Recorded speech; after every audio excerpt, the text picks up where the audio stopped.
Cosmology, the religions of the ancient Near East. The world of the peoples of the Old Testament, called by scholars the ancient Near East, was dominated by hundreds of gods. For example, the old Babylonian Empire had more than 2,000 gods. Each god was thought to control some natural phenomenon, craft, object, or species of plants or animals. These gods were not thought of as being of equal rank. Some were thought to be more powerful, and some were thought to be more deceitful. The people living then imagined those gods to be like humans, but much more powerful, immortal, benevolent, and evil. People believed in the awesome power of the gods, and so they feared them. The people believed that those gods could inflict disaster on them at any time. The various gods were represented by different symbols and forms. They could be shown as human, as animal, or as a mixture of both. For example, the sun god, Shamash, was symbolized by a solar disk. The moon god was symbolized by a crescent of a new moon, and the storm god was symbolized as riding a bull.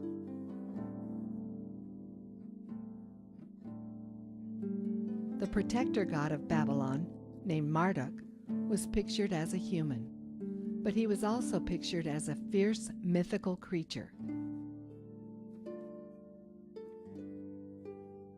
The mother goddess, Ishtar, was sometimes presented as a woman, but at other times she was presented as a lion or some other fierce animal, or even as a star. The Egyptian god, Horus, was pictured as a human with the head of a falcon. The Canaanite god, El, was represented as a man with horns on a human head. People living in the Near East shared a common view of the world as the place where people lived.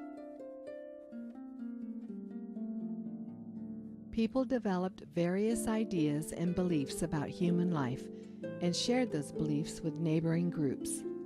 So gods of similar character and function were worshipped with different names in different parts of the world. Those people thought of the world as being on 3 different levels. Those levels were the sky, the earth, and the world of the dead under the earth. The earth was the place where people lived.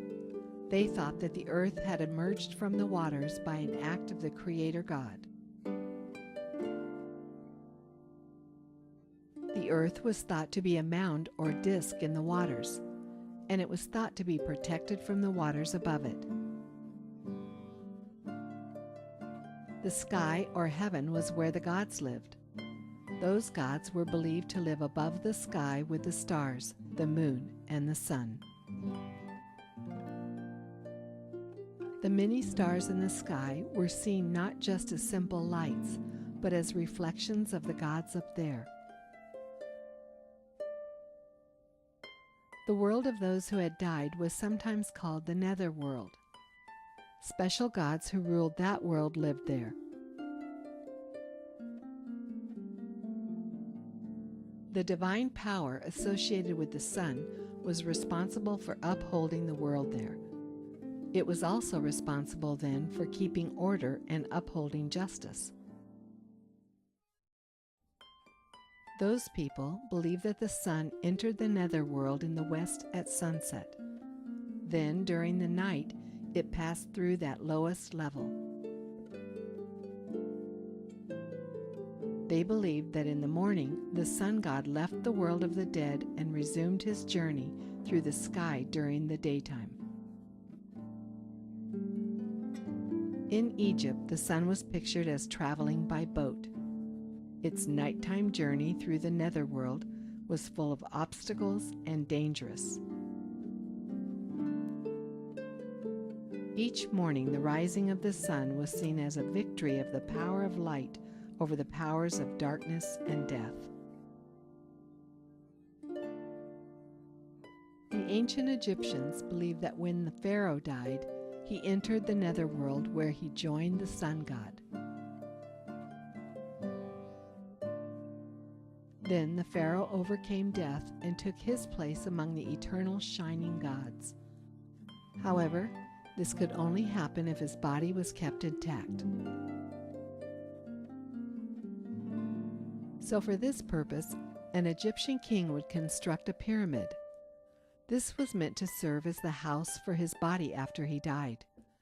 It was also a kind of ladder which his soul went up, like the sun rose from the netherworld to heaven. The ancient Semitic people thought that the netherworld was a final destination for all people, those who were good or bad.